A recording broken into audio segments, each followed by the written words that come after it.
Jangan lupa subscribe di YouTube channel Metro TV News dan juga nyalakan notifikasinya.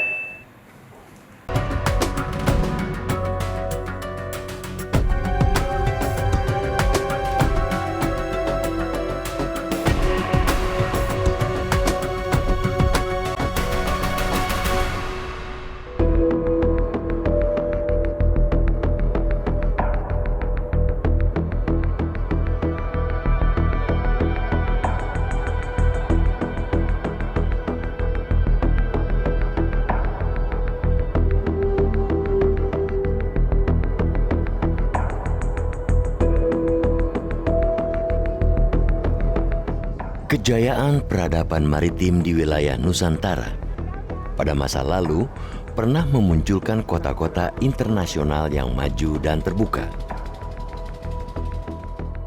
Pada abad ke-17 misalnya, kota Banten di ujung barat Pulau Jawa pernah menjadi salah satu kota internasional terbesar di Asia Tenggara yang menjadi pusat perdagangan dan kebudayaan maritim.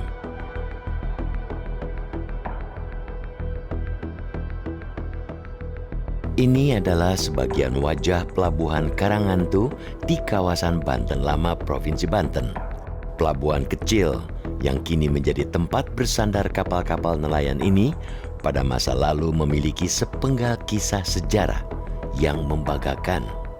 Ya, di lokasi inilah pada masa lalu, tepatnya pada akhir abad ke-16 hingga akhir abad ke-17, terdapat pelabuhan kelas dunia. Pelabuhan internasional nan ramai yang pernah tercatat sebagai bagian dari jalur perdagangan rempah dunia dan jalur sutra. Gubernur Jenderal Serikat Dagang Belanda di Hindia Timur, Jan Pieter Zoon Koen misalnya, pernah mencatat bahwa dalam sekali waktu, Pelabuhan Banten pernah dikunjungi 6 kapal Cina yang membawa barang senilai 300.000 real. Sejak akhir abad 16, Pelabuhan Karangantu menjadi pasar sekaligus bandar internasional utama untuk wilayah Nusantara bagian barat yang disinggahi pedagang dari Asia, Afrika, dan Eropa. Banten ini memang memiliki satu posisi yang strategis ya dalam jalur maritim di Asia Tenggara dan bahkan Asia ketika itu, karena lokasinya yang memang terletak di dekat Selat Sunda. Nah, ini satu pintu masuk yang kedua setelah Selat Malaka. Jadi karena itulah kemudian Banten ini memiliki posisi yang sangat strategis dalam kegiatan perdagangan maritim di Asia Tenggara dan bahkan Asia ketika itu. Kemunculan kota Banten menjadi salah satu kota bandar terpenting dalam jalur perdagangan di kawasan Asia Tenggara. Tidak bisa dilepaskan dari keberadaan Kesultanan Banten yang berdiri pada akhir abad ke-16. Kesultanan Banten muncul setelah Syarif Hidayatullah atau Sunan Gunung Jati berhasil menaklukkan kerajaan Hindu Banten Girang yang merupakan bagian dari kerajaan Sunda Pajajaran pada 1526. Banten ini berdiri seperti ditulis dalam lembaran sejarah lokal maupun dalam sumber primer itu di 1526 dan 1527. Pertama kali saat Kerajaan Demak melakukan ekspansi ke barat untuk maksud membendung ekspansi Portugis yang di Malaka dan sekaligus untuk memperluas wilayah penyebaran Islam ke barat Pulau Jawa. Dan Pangeran Trenggana sebagai kakak ipar dari Syarif Hidayatullah, pendiri Kesultanan Banten beserta anaknya Sultan Maulana Hasanuddin Banten, itu menyetujui dengan membackup-nya bantuan senjata dan pasukan serta logistik. Kemudian di 1546 Kerajaan Banten yang tadinya vasal atau bawahan dari Demak itu memisahkan diri ketika Pangeran Trenggana atau Sultan Demak yang ketiga wafat di 1546. Setelah menaklukkan kerajaan Banten Girang, Syarif Hidayatullah yang menjadi wakil kekuasaan Kesultanan Demak di Banten pada tahun 1546 menyerahkan kekuasaan kepada putranya Maulana Hasanuddin. Pada tahun 1552, Maulana Hasanuddin mengubah status wilayah Banten dari sebuah daerah vasal Kesultanan Demak menjadi kerajaan sendiri, yakni Kesultanan Banten. Pada saat berkuasa, Hasanuddin mengeluarkan sejumlah kebijakan penting seperti memindahkan pusat kekuasaan dari kawasan Pantai Girang ke kawasan pesisir Banten yang kini dikenal sebagai kawasan Banten Lama di Kota Serang, Provinsi Banten. Banten itu tempat yang sebenarnya secara kelayakan lingkungan itu jelek, ya. Tetapi ini dipilih, dan buat saya ini pilihan yang luar biasa berani.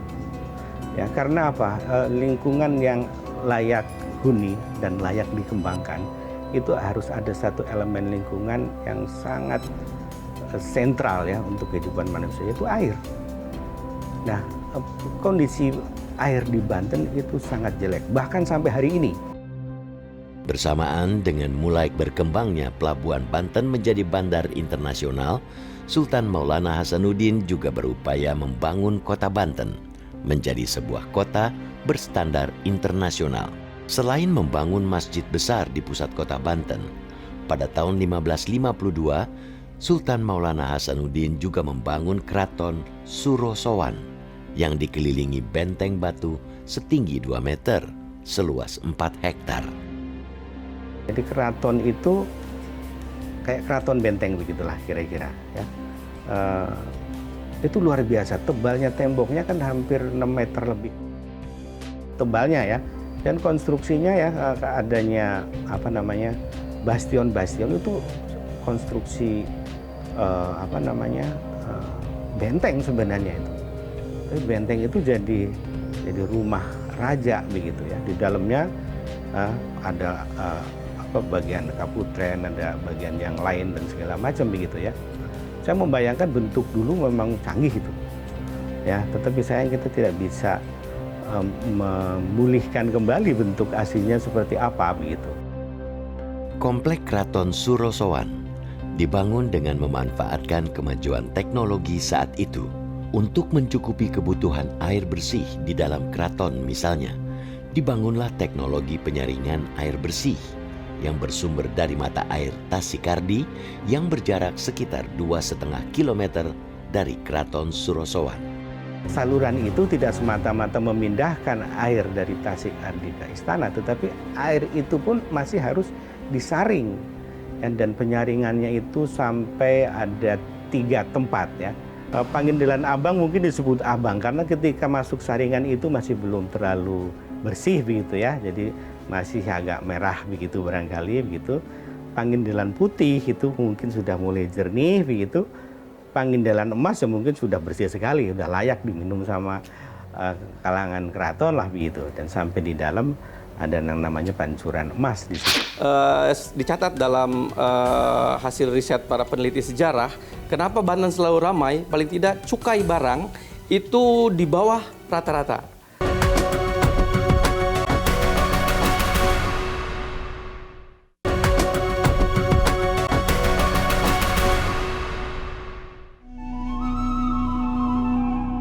Pengembangan pelabuhan dan kota Banten menjadi kota bandar internasional pada akhir abad ke-16 dirintis Sultan Maulana Hasanuddin dengan merilis berbagai kebijakan yang didasarkan pada ideologi terbuka.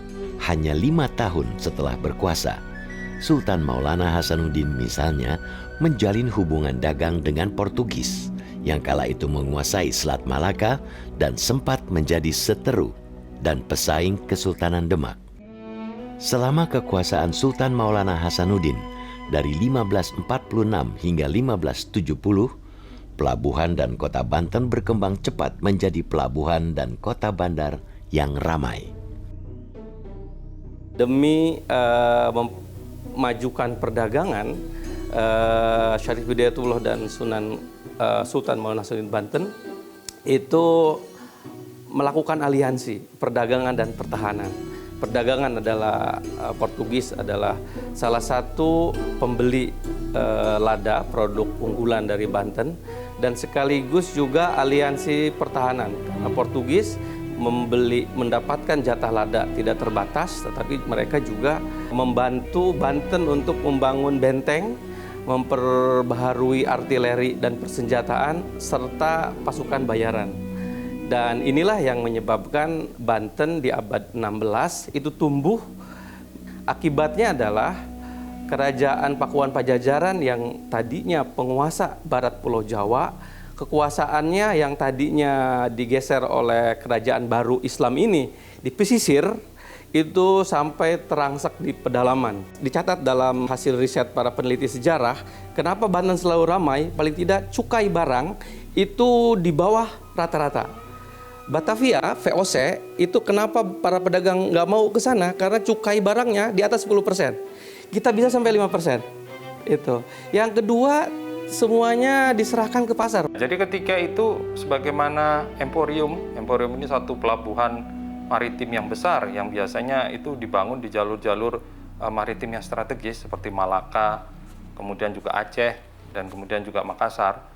Banten juga seperti pelabuhan-pelabuhan Emporium yang besar itu, biasanya mereka menerapkan kebijakan perdagangan yang terbuka. Jadi artinya semua pedagang yang datang dari seluruh penjuru dunia itu didorong untuk hadir dan kemudian juga untuk datang dan berdagang di pelabuhan Banten. Dan selain itu juga untuk menarik para pedagang yang datang dari jauh, itu ada satu posisi yang namanya Syah Bandar.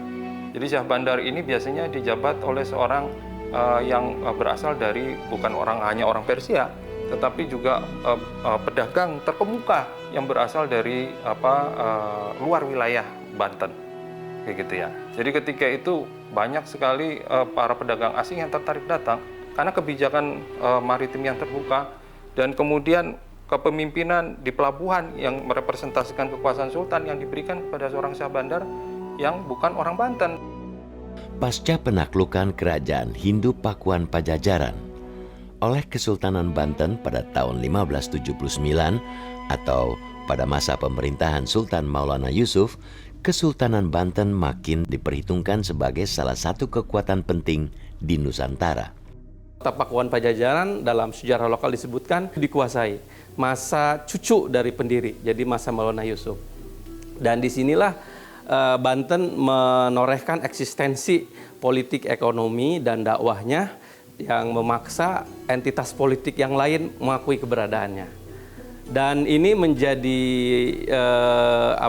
fondasi dasar untuk kemampuan membangun ibu kota, kemudian memperluas jejaring aliansi perdagangan dan pertahanan, sekaligus juga melatih diri dalam memahami konstelasi politik, ekonomi, dan kebudayaan di Asia Tenggara dan Asia.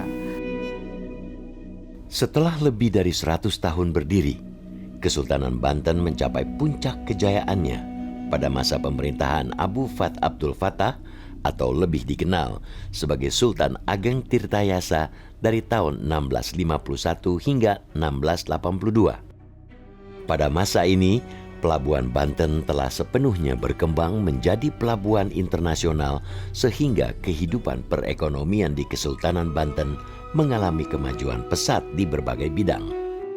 Kota Banten saat itu menjadi kota kosmopolitan yang dihuni warga dari beragam etnis dan ras. Kehidupan masyarakat di kota Banten kala itu dalam sejumlah catatan digambarkan berlangsung dinamis dan penuh toleransi antar kelompok, ras, dan agama. Deskripsinya Le Lieu de Mémoire kalau bahasa Perancisnya, tempat yang membuat orang kangen untuk datang lagi.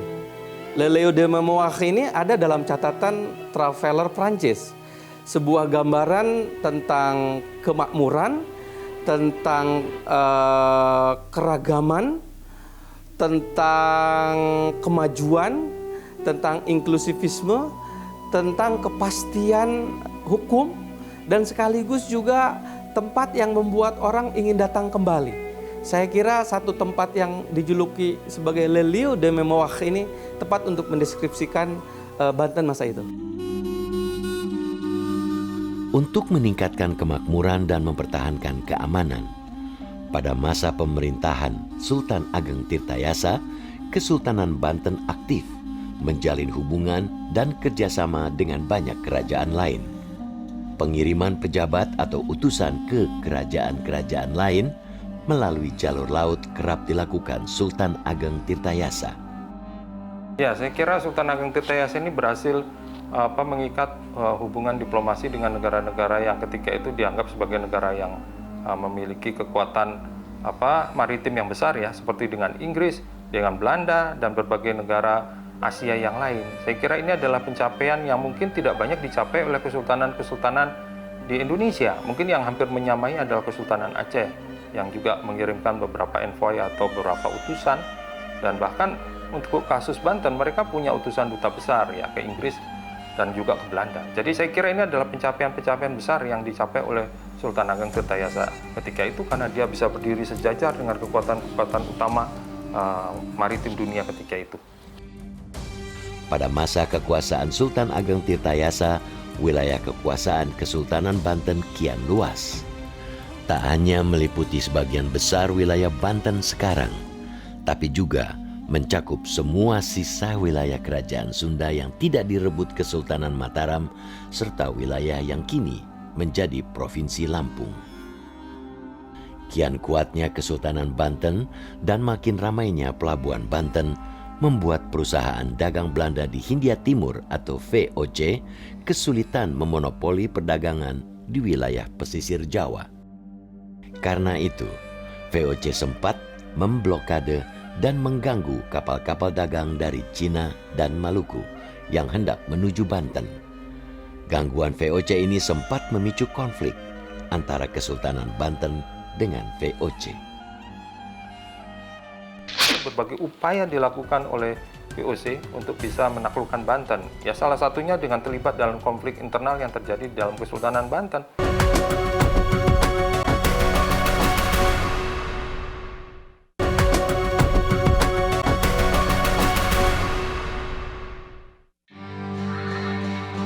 Pada tahun 1571, Sultan Ageng Tirtayasa menyerahkan urusan pemerintahan dalam negeri kepada putra mahkotanya, Abdul Qohar, yang lebih dikenal sebagai Sultan Haji. Tampilnya Sultan Haji berhasil dimanfaatkan VOC untuk memaksakan kesepakatan baru yang memungkinkan maskapai dagang ini mengantongi hak monopoli perdagangan di pesisir Jawa. Hal yang tidak hanya merugikan rakyat Banten, tapi juga membuat marah Sultan Ageng Tirtayasa hingga memicu konflik dengan putranya sendiri, Sultan Haji. Saat terjadi pertikaian internal ini, VOC memanfaatkan kesempatan untuk menancapkan pengaruh dan kekuasaannya di Kesultanan Banten dengan mendukung Sultan Haji. Banten ketika itu memiliki lokasi atau posisi yang dekat dengan Batavia.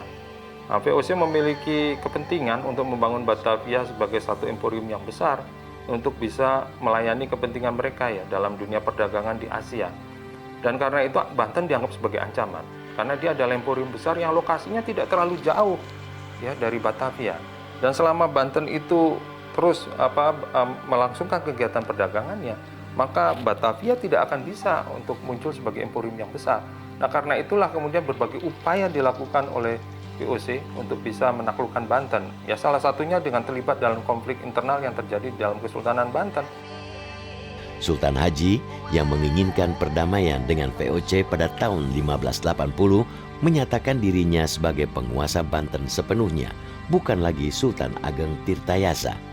Karena klaim Sultan Haji ini, pada 26 Februari 1680, Sultan Ageng Tirtayasa menyerbu dan merebut keraton Surosowan dari putranya. Namun, 2 tahun kemudian, keraton dapat direbut kembali oleh tentara VOC.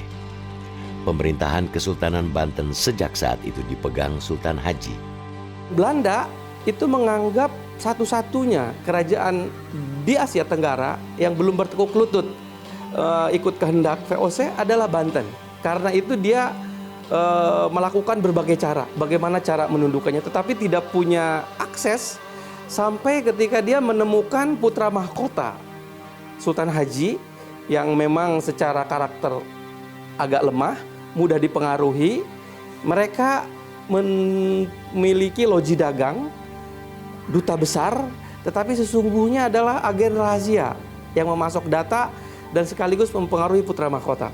Sehingga putra mahkota ini dapat dipengaruhi. Sehingga setelah 6-7 tahun, putra mahkota mulai membangkang. terhadap perintah ayahnya. Sehingga ayahnya memerintahkan kepada Perdana Menteri untuk mengambil alih status putra mahkotanya dan dialihkan ke putra yang keduanya, Pangeran Purbaya.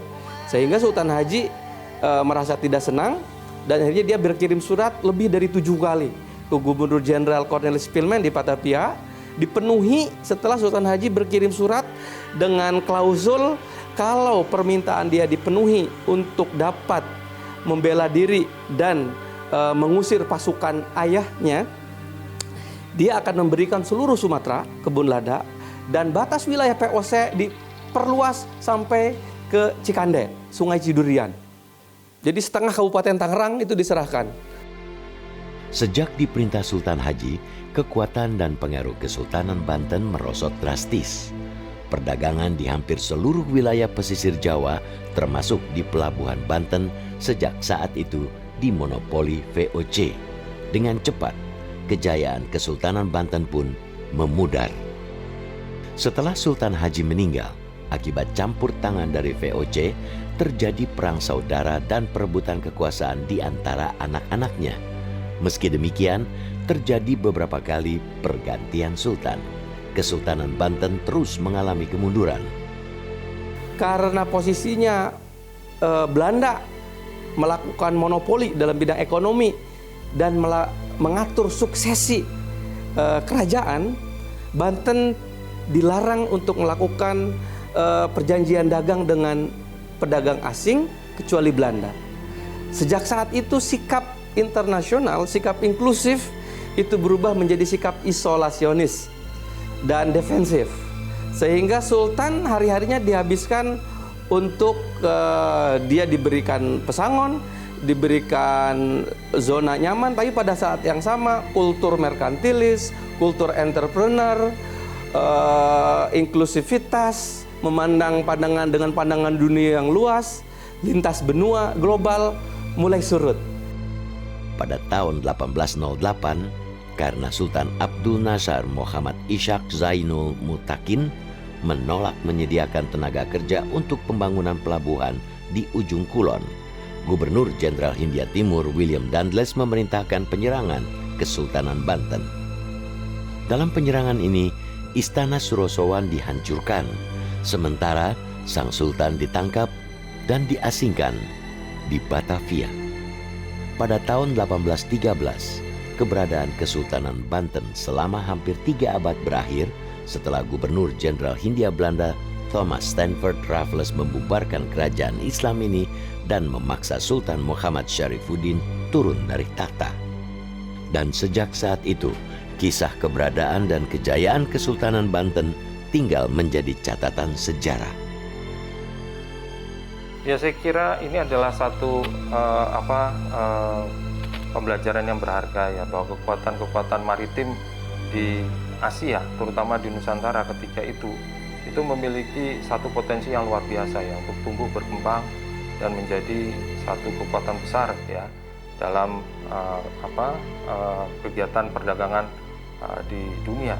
Nah, tetapi juga kita melihat bahwa pengaruh atau kekuatan asing, jika itu tidak bisa ditangani dengan baik, itu bisa mengancam keberlangsungan dan kejayaan dari sebuah kekuatan maritim seperti Banten.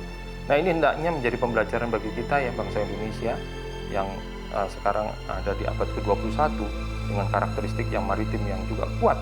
Kalau kita tidak bisa mengelola pengaruh dari luar dengan baik, maka ini juga akan bisa menjadi ancaman bagi keberlangsungan negara Republik Indonesia.